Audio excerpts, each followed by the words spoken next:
Bismillahirrahmanirrahim. Assalamualaikum warahmatullahi wabarakatuh. Waalaikumsalam warahmatullahi wabarakatuh. Baik, rekan mahasiswa, hari ini kita lanjutkan perkuliahan kita.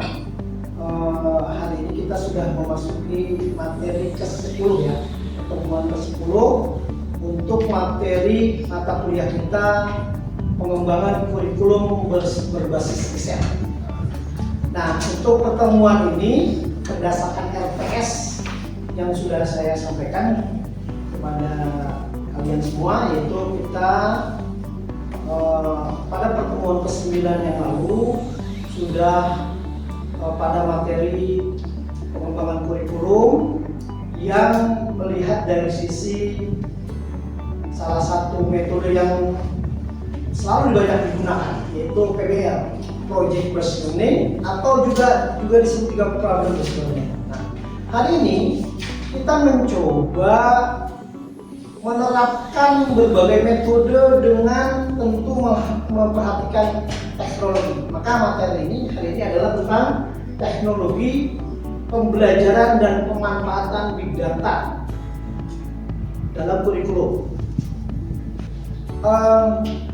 Kuliah kita hari ini tentu mestinya metodenya kita kembangkan pada praktik. Oleh karena itu dalam pertemuan kita antara 30-45 menit kita akan sampaikan materinya, baru nanti kita akan kembangkan berdasarkan praktik bagaimana teknologi pembelajaran itu dengan memanfaatkan big data, salah satu aspek yang kita gunakan dalam pengembangan kurikulum, termasuk nanti juga dalam pengembangan kurikulum yang kita basiskan kepada penelitian atau riset. Oke, alhamdulillah semuanya hadir hari ini. Ada satu orang yang izin ya,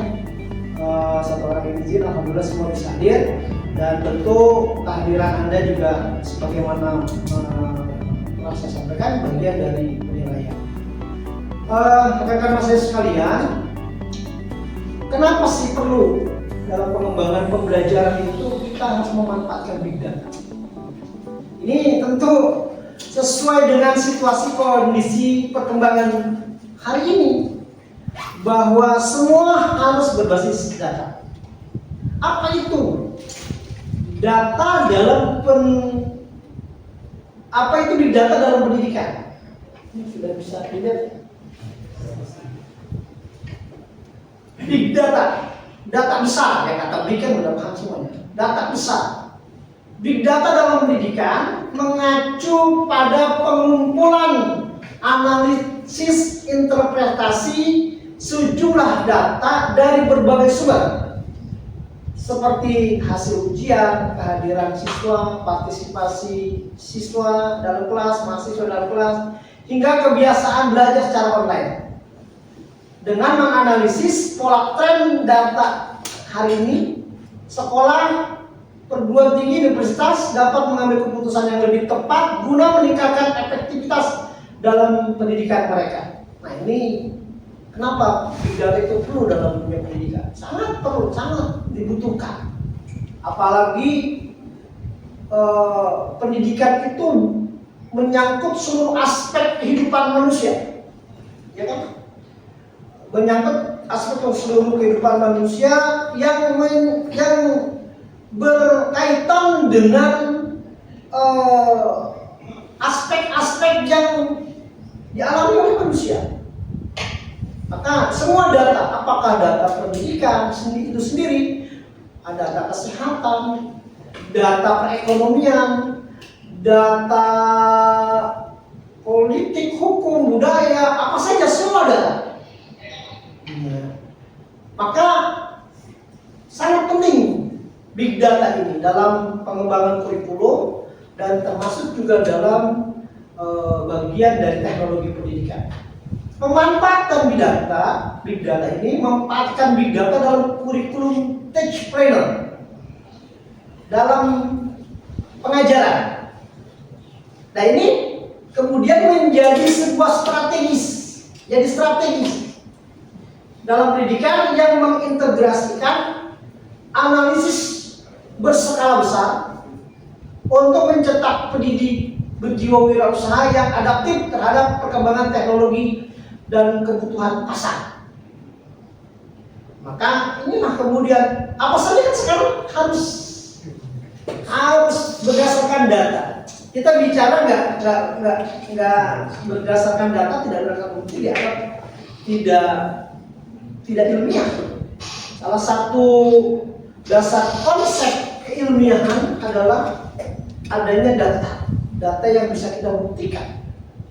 Maka ini pemanfaatan big data dalam kurikulum, termasuk juga nanti dalam pengembangan kurikulum, termasuk dalam riset kita dalam pengembangan kurikulum, maka perlu sekali bagaimana mengintegrasikan analisis data berskala besar. Persoalannya adalah dari mana kita mendapatkan data itu? Kalau sekarang bisa kan? Ya tentu. Kita bisa dapatkan data itu dari mana? Dari berbagai sumber big data. Dari berbagai sumber data-data yang ada, baik data di AI gitu ya, maupun data-data yang memang saya pikir gini, sudah hampir 90% data itu sudah bisa diakses lewat AI. Maka tetapi juga tentu data-data kecil mungkin enggak, data-data di sekolah kita mungkin enggak ada di AI gitu. Nah, data anak-anak kita belum tentu juga ada di AI. Nah, maka data-data siswa, data-data mahasiswa, data-data tentang sarana prasarana sekolah, data-data tentang apa saja yang menyangkut kepada pendidikan itu harus jadi bagian big data yang kita miliki. Oke.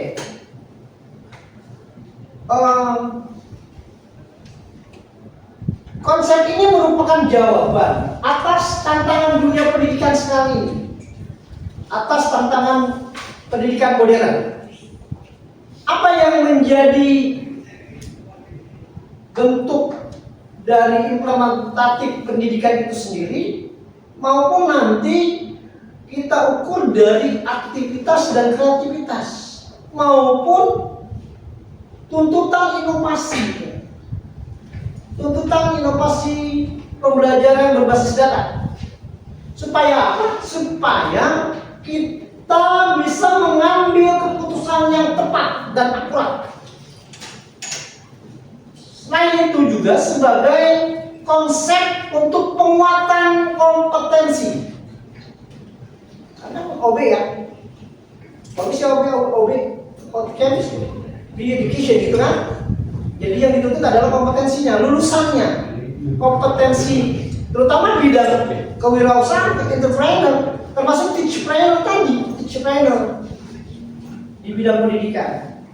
Jadi ini tantangan buat kita, buat para tenaga pendidik, buat tenaga pendidikan, nggak hanya Bapak Ibu sebagai guru, dosen juga, semua stakeholder bidang pendidikan, pemangku kepentingan dunia pendidikan, termasuk di kementerian, di yayasan sebagai penyelenggara pendidikan, kemudian ya semua pemerintah punya tanggung jawab bagaimana dia mempelajari basis data untuk mengambil keputusan dan untuk bagaimana kompetensi ini dikembangkan, diperkuat. Lanjut. Nah, perkembangan di era digital sekarang ini maka mendorong kita untuk tidak lagi bergantung pada metode-metode dan cara-cara konvensional. Sudah begitu kan? Kita sudah merasakan itu. Tidak hanya dalam kehidupan sehari-hari kita, termasuk dalam kegiatan pendidikan kita hari ini.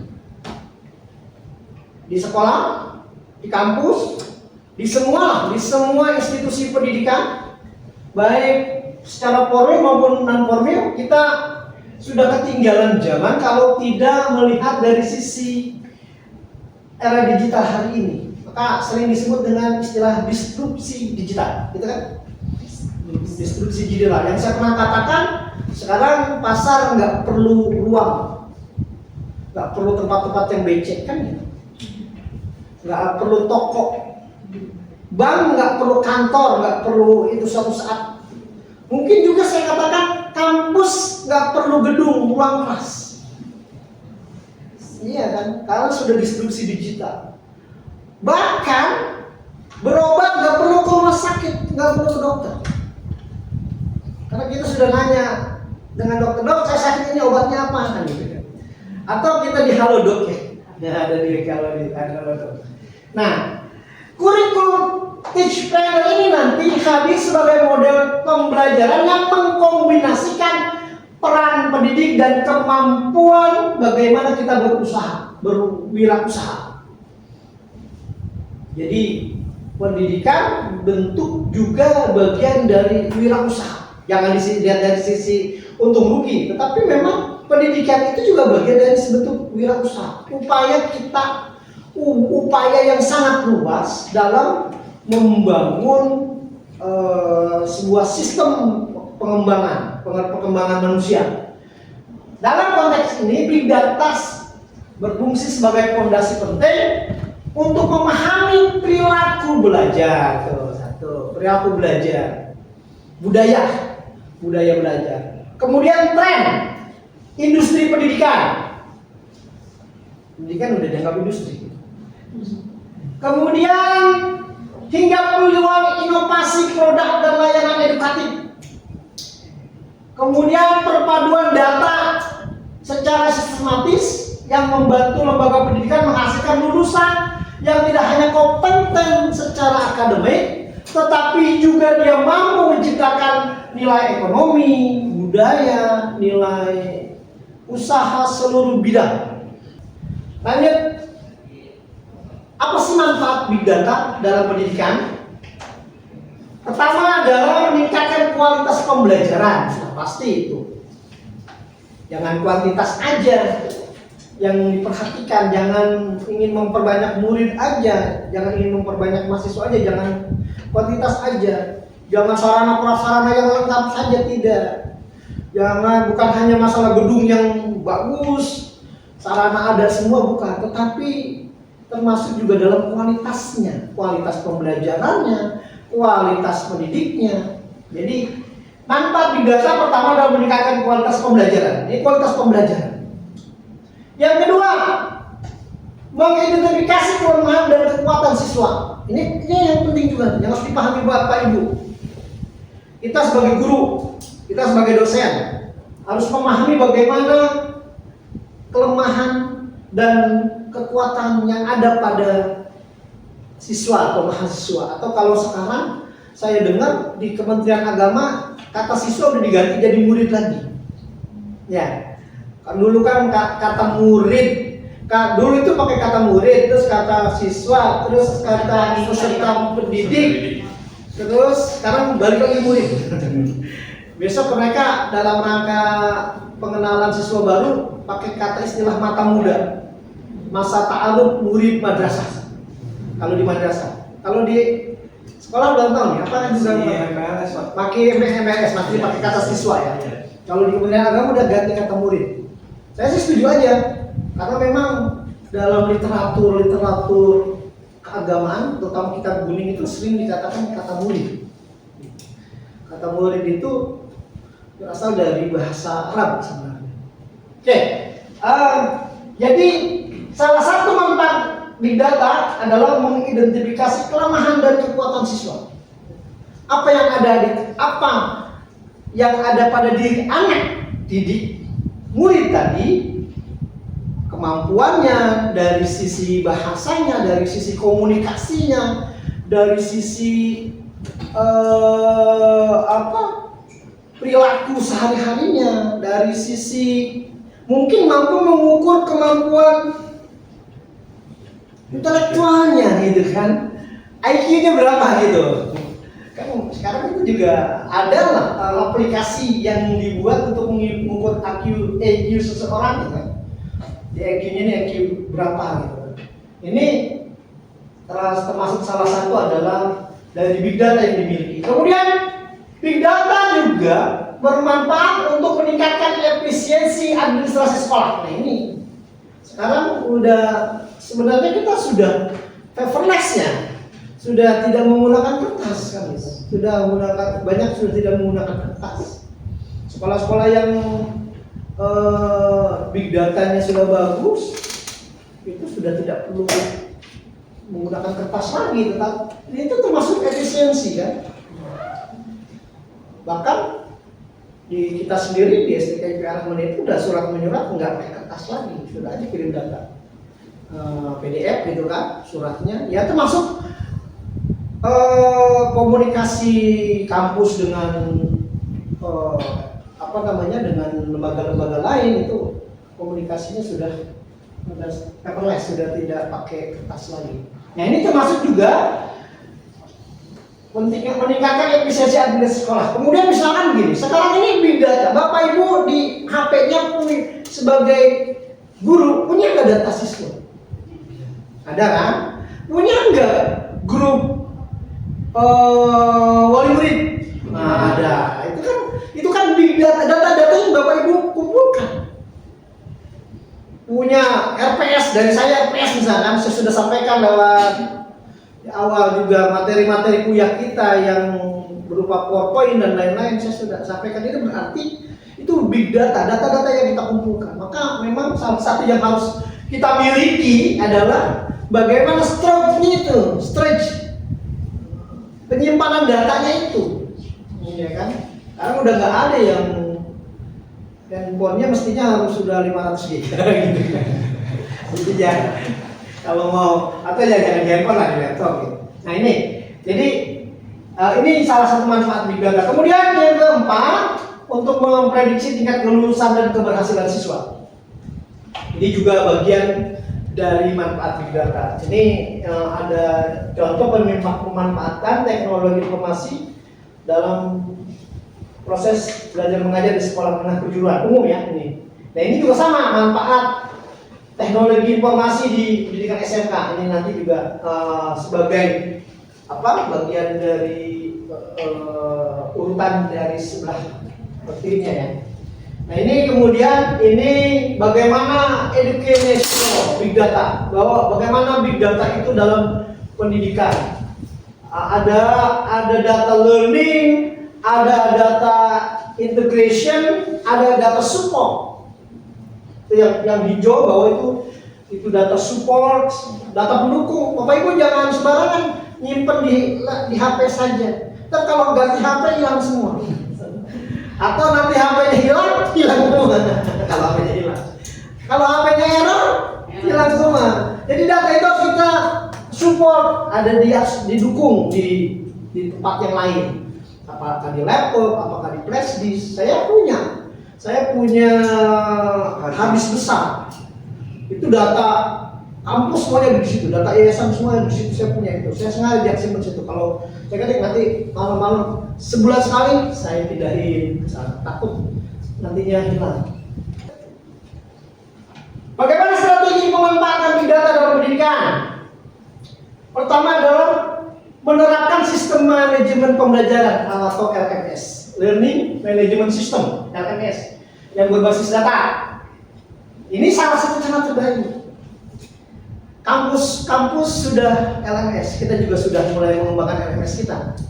Nah nanti kalau sudah LMS kan data-data itu semuanya masuk, termasuk kehadiran Bapak Ibu semuanya, kehadiran mahasiswa, data ujian, data pekerjaan, tugas, data lain-lain lah semuanya nanti. Itu kenapa strategi yang penting ini? Pertama, memanfaatkan LMS, Learning Management System. Kemudian juga tentu jaringan internetnya dan lain-lain. Kemudian yang kedua, menggunakan analisis prediktif untuk meningkatkan performa siswa. Performa mahasiswa juga. Sekolah dapat menerapkan analisis prediktif untuk menganalisa prediksi dulu. Untuk mengidentifikasi siswa yang mengalami kesulitan dalam memberikan solusi lebih awal seperti bimbingan tambahan atau strategi pembelajaran yang disesuaikan. Yang ketiga, memanfaatkan data untuk menyesuaikan kurikulum. Nah ini nanti kita akan masuk pada porsi praktek ini nantinya. Kan pernah saya bilang di pertemuan setelah ini kita akan coba mempraktekkan penyusunan pengembangan kurikulum berbasis riset, salah satunya dengan memanfaatkan big data. Dengan data dari hasil ujian, umpan balik, kemudian data institusi pendidikan yang menyesuaikan kurikulum agar lebih relevan dengan kebutuhan industri dan perkembangan zaman. Apalagi kurikulum ini berubah-ubah ya. Dalam kurun 10-20 tahun kadang-kadang perubahan kurikulum. Nah ini juga bagian yang harus kita lakukan dalam pengembangan kurikulum, yaitu dengan teknologi berbasis big data. Ya Pak, saya tertarik tadi sama materi tentang strategi memanfaatkan big data dalam pendidikan ya Pak. Di antaranya yaitu kita menerapkan chatbot atau AI dalam belajar. Pertanyaan saya, apakah ini justru tidak menjadi sebuah dilema gitu Pak bagi seorang guru ketika nanti anak-anaknya ini manfaatkan AI gitu? Takutnya khawatirnya gitu Pak, ini malah posisi guru tuh di nomor 2 kan gitu Pak. Anak-anak berpikir gini, ya udah kita buka aja AI, nggak perlu dengan Bu Dahlia misalkan menjelaskan materi gitu Pak. Nah, baik, ini menarik memang dan menjadi bahan diskusi di kalangan dunia pendidikan hari ini. Apakah ini akan jadi dilema seorang guru ketika dunia AI sekarang sudah begitu meluas dan sudah begitu masifnya dimanfaatkan oleh semua orang. Ini sering, terakhir juga diskusi acara di Bandung itu, para pimpinan perguruan tinggi juga mengambil menjadi bahan untuk dikembangkan di dalam kurikulum. Nah ini bagian dari pengembangan kurikulum Bapak Ibu nantinya. Saya pikir begini, ini nggak bisa dipungkiri dan tidak bisa dicegah. Nggak bisa ini, anak-anak jangan pakai HP, nggak boleh pakai AI, kok nggak bisa begitu? Nggak bisa. Silakan saja. Bapak Ibu juga misalkan sebagai mahasiswa saya terus saya jangan nyari jawaban di AI ya, nggak bisa. Nggak bisa. Tetapi bagaimana memanfaatkan AI dengan begitu data yang besar? Kan semua orang dari dulu juga yang namanya ilmu, kan kita bukan ilmuwan. Ilmu itu kan dari orang yang diberikan kepada kita. Nah, AI itu ilmu, sumber ilmu. Ketika Bapak Ibu mengutip untuk penelitian Bapak Ibu di tesis misalkan, sekarang boleh, jurnal boleh ada. Tapi dari mana sumbernya? Atlas. Jangan, bahkan mestinya memang begitu. Jangan kata AI dibilang kata saya, nggak bisa. Harus memang itu berdasarkan sumber kutipannya dari mana, tidak masalah. Dan sekarang ini memang justru seperti yang sering dikatakan bahwa memang sekarang ini yang menjadi pusat belajar itu ya mahasiswa, silakan. Yang aktif itu bukan selalu dosen, selalu guru aktif, tapi siswanya nggak aktif. Justru seorang pendidik itu harus membimbing. Tugas seorang guru itu, seorang dosen itu membimbing untuk mengarahkan siswa belajar, mengarahkan. Kalau memberikan pembelajaran yang kayak di pesantren juga kan, yang dibaca itu kitab kuning, artinya itu memang baik oleh para ilmuwan-ilmuwan yang dulu, ulama-ulamanya itu dulu yang menulis dan mengutip dan mengajarkan itu dibaca. Kemudian AI juga begitu, demikian nggak bisa. Kalau sekarang saya dengar ada pesantren yang membolehkan anaknya bawa HP tiap hari, boleh, tapi dia bukannya buat untuk hal-hal yang tidak baik. Dia manfaatkan HP, smartphone, laptop, data, big data yang ada di pesantren, di sekolah, di mana itu untuk siswa itu belajar. Jadi nggak bisa sekarang kita mencegah mereka untuk nggak boleh buka laptop, nggak boleh buka HP, nggak boleh nyari di AI, nggak boleh nyari Google, nggak bisa. Itu harus kita bebaskan mereka. Tetapi dengan catatan mereka kita arahkan atas jawaban yang dia dapat itu tepat enggak, atas kutipan yang dia ambil itu cocok nggak dengan pertanyaan kita, gitu. Tapi memang ada persoalan, kurangnya penghafalan. Ini yang ini kurangnya penghafalan. Jadi dia berpangku tangan kepada kalimat, kata, konsep, teori yang dia dapat. Itu persoalan itu memang. Jadi tidak bisa. Oke, bisa dipahami ya. Jadi memang nggak bisa sekarang kita cegah AI, nggak bisa. Kita justru harus menjadi bagian untuk membantu belajarnya siswa, mahasiswa. Kemudian yang silakan, tetapi harus tepat kutipannya, harus tepat jawabannya, harus mengutipnya itu dari siapa, jawabannya itu dari ilmuwan siapa, bukan dari yang menulis di AI-nya, tapi dari di AI-nya sendiri kan memang itu asalnya dari siapa, teori siapa, George Terry tentang manajemen misalkan, manajemen menurut dia bagaimana. Oke, ada lagi, silahkan yang mau bertanya. Jadi kesimpulannya bahwa big data telah menjadi bagian yang terpisahkan, tidak terpisahkan dalam dunia pendidikan modern. Yang kedua, pemanfaatannya. Selanjutnya dulu, strategi yang tepat data dapat digunakan untuk meningkatkan efektivitas pembelajaran. Ini catatannya mau nanti dijadikan pemahaman yang dimengerti ya. Mau meningkatkan efektivitas pembelajaran, mendukung siswa yang membutuhkan bantuan tambahan, serta meningkatkan efisiensi administrasi pendidikan. Yang kedua, juga harus jadi perhatian agar manfaatnya dapat dirasakan secara maksimal. Institusi pendidikan harus berinvestasi dalam teknologi yang memadai serta memastikan bahwa keamanan dan privasi data tetap terjaga.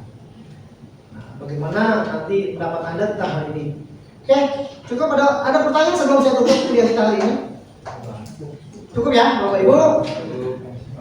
Sekali lagi, ini sebagai support, sebagai pendukung tugas Bapak Ibu dalam rangka pengembangan kurikulum berbasis riset. Bagaimana anak saya pada pertemuan sebelumnya, setelah membagi kelompok, satu kelompok saya kasih 3 orang ya, dari 20 waktu itu, satu kelompok 3 orang untuk membuat kajian pengembangan kurikulum tahap 1 materi pembelajaran. Bagaimana Bapak Ibu mengembangkan kurikulum tersebut, kemudian big data ini bagian juga menjadi perhatian dalam pengembangan kurikulum sebagai bentuk analisis dan evaluasi kurikulum. Oke, baik, cukup sekian Bapak Ibu. Terima kasih kuliah hari ini. Mohon maaf, mudah-mudahan ada manfaatnya. Nanti kita ketemu lagi pada minggu berikutnya, pada pertemuan minggu depan, untuk kita sudah membahas tentang satu aspek kurikulum yang dikembangkan oleh kelompok masing-masing. Ya. Terima kasih. Mohon maaf, sampai ketemu minggu depan. Assalamualaikum warahmatullahi wabarakatuh.